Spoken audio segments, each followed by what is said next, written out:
अगला सवाल है रियो +20 कॉन्फ्रेंस को लेकर। So let us see what exactly has been asked. So what is Rio +20 conference often mentioned in the news. पहला statement है it is the United Nations conference on sustainable development. पहला statement यहाँ पर correct है। ठीक है, तो ये जो रियो +20 कॉन्फ्रेंस हुआ था 2012 का कॉन्फ्रेंस है सस्टेनेबल डेवलपमेंट को लेकर, और कई सारी चीज़ें वहाँ से आगे निकल कर आती है जो पेरिस अग्रीमेंट में ट्रांसलेट होगी या सस्टेनेबल डेवलपमेंट गोल्स आएंगे, so on and so fourth. Now बाकी जो ऑप्शन है यहाँ पर इतने रिलेवेंट नहीं है। जो कंटेंट आपको डेवलप करना होगा, तो what I am going forward to, तो सीबीडी को लेके already we have had a discussion. कुछ एक 2013 या 2014 के क्वेश्चन में ऑलरेडी सीबीडी आ चुका है, तो हमने उसको डिस्कस कर लिया है। I am not going into World Trade Organization वाला पॉइंट, क्योंकि ये थोड़ा सा इन्वायरमेंट से बाहर है, तो डब्ल्यूटीओ डिस्कस करने का मतलब नहीं बनता। इन इकोनॉमी के क्वेश्चन में वैसे भी डब्ल्यूटीओ आप डिस्कस करेंगे। I will move forward to IPCC, ठीक है, intergovernmental panel on climate change जो है उसको लेके एक अच्छा कंटेंट आपको डेवलप करना होगा। So we have already seen correct answer क्या है, कीवर्ड एंड कंसेप्ट क्या क्या उठाने हैं। तो that should be Rio +20 United Nations conference on sustainable development and IPCC. यहाँ पर एक्सप्लेनेशन में अगर आप देखें तो exactly what we are talking about. So the Rio +20 conference, जिसको हम ऑफिशियली कहते हैं कि ये United Nations conference on sustainable development है, यूएनसीएसडी, ये हुआ था ब्राजील में 2012 में। It marks the 20th anniversary of 1992 earth summit, जो भी रियो में हुई थी। तो 1992 के बाद 20 साल के बाद ये कॉन्फ्रेंस हुआ है, that is why it is called as Rio +20 conference. ठीक है, now let's talk about first 1992 का जो अर्थ समिट है उसके बारे में। जून 1992 में हुआ था रियो में। इंटीग्रेट कर रहा है environmental protection with sustainable development, ये इसका फंडामेंटल पर्पस आपको दिखाई देगा। एजेंडा 21 एक आउटकम है इसका, जो कि एक ग्लोबल एक्शन प्लान है सस्टेनेबल डेवलपमेंट के लिए। रियो डिक्लेरेशन है, 27 प्रिंसिपल्स ये लेकर आता है फॉर सस्टेनेबिलिटी, और 3 ट्रीटीज इस पर्टिकुलर कॉन्फ्रेंस से आती है 1992 के। One is UNFCCC, that is United Nations framework convention on climate change. Second is CBD, that is convention on biodiversity. ठीक है, this is convention on biodiversity for the conservation of biodiversity, right. तो it's not like कि CBD is not conservation of biodiversity, it is convention on biodiversity. And then there is UNCCD, United Nations convention to combat desertification. ठीक है, तो ये 3 treaties बनती है, और agenda 21 और ये रियो डिक्लेरेशन के 27 प्रिंसिपल। तो ये आउटकम आपको यहाँ पर ध्यान में रखने होंगे कि क्या क्या आउटकम 1992 के समिट के आते हैं।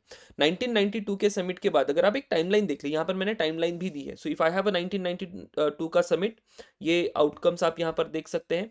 आउटकम के बाद एक फर्दर प्रोग्रेस इसी समिट का होता है, दैट इज 1997 में क्योतो प्रोटोकॉल आता है। अब ये क्योतो प्रोटोकॉल अगर आप देखें, so it is regarding reduction of emissions. ठीक है, डेवलप्ड कंट्रीज जितनी भी होगी वो जो भी कार्बन डाइऑक्साइड का एमिशन कर रहे हैं वो धीरे धीरे रिड्यूस करेंगे। और ये प्रोटोकॉल भले ही 1997 में आया, it was to be come into enforcement that is in 2005।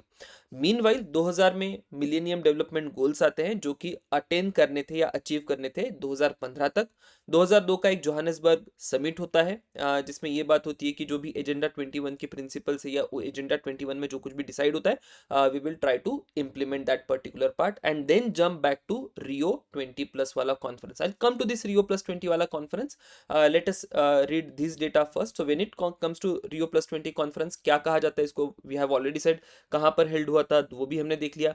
Objective क्या था, तो ऑब्जेक्टिव था to renew global commitment to sustainable development and assess progress and address emerging challenges। ठीक है, थीम क्या क्या निकल कर आती है यहाँ से, ग्रीन इकोनॉमी की थीम यहाँ से आपको निकल कर आते हुए दिखाई देगी, राइट। दिस इज इंपॉर्टेंट क्योंकि आगे चल के 2015 में 2016 में कहीं इसके ऊपर भी क्वेश्चन आता है। कुछ एक इंस्टीट्यूशनल फ्रेमवर्क भी आपको यहाँ पर दिखाई देगा regarding sustainable development.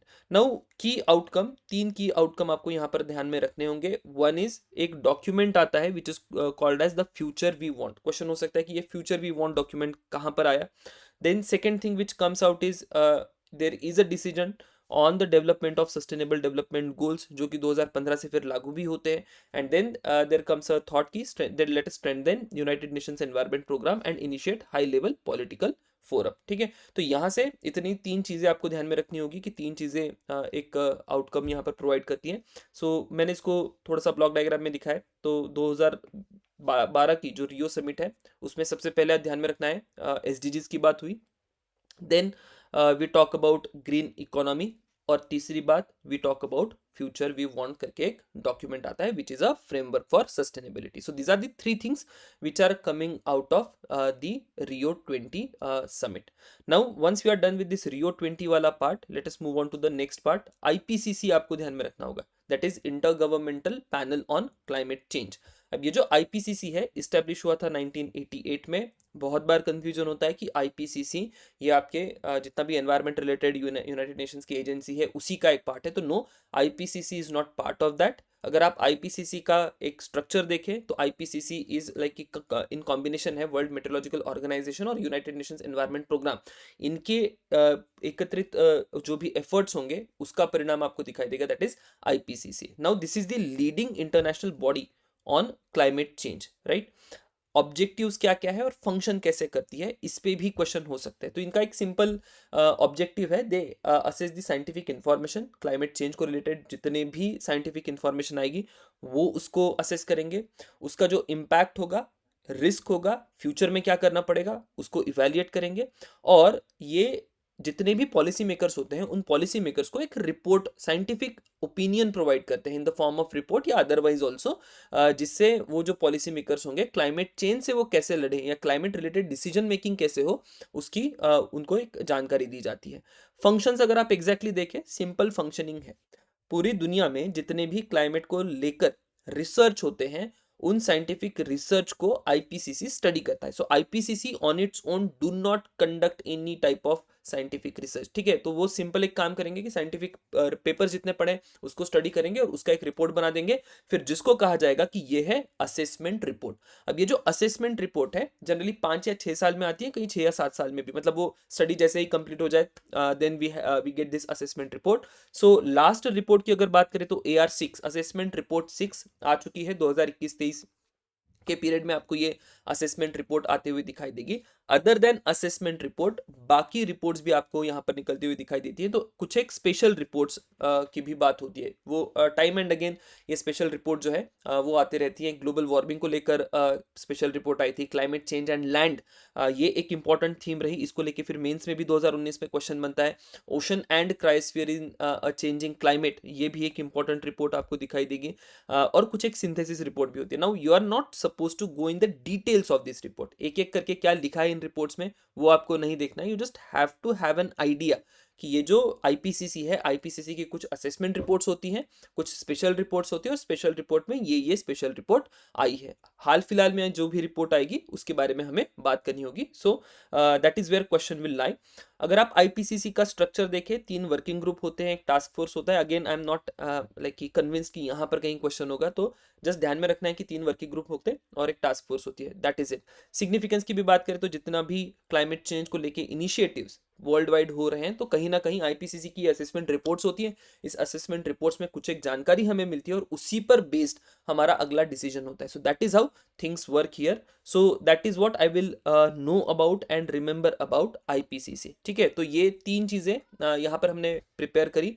One is कि आपको IPCC ध्यान में रखनी थी. दूसरी 1992 की जो अर्थ समिट हुई थी उसके बारे में ब्रीफ जानकारी, और Rio+20, और उसी के साथ United Nations conference on sustainable development क्या है वो आपको समझनी थी. ये टाइमलाइन बहुत इंपॉर्टेंट है. अब मैंने क्या किया है, 1992 से शुरू किया, 2012 में इसको खत्म कर दिया है.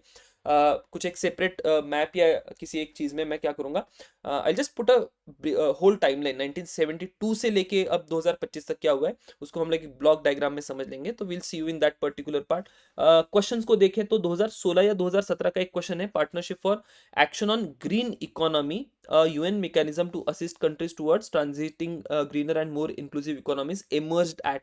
तो किस समिट का आउटकम ये ग्रीन इकोनॉमी वाला मुद्दा रहा है उसको लेके फिर यहाँ पर सवाल पूछा था. So the answer obviously will be option B, United Nations conference on sustainable development. So that is all about this particular question. Will see you next question. Thank you everyone.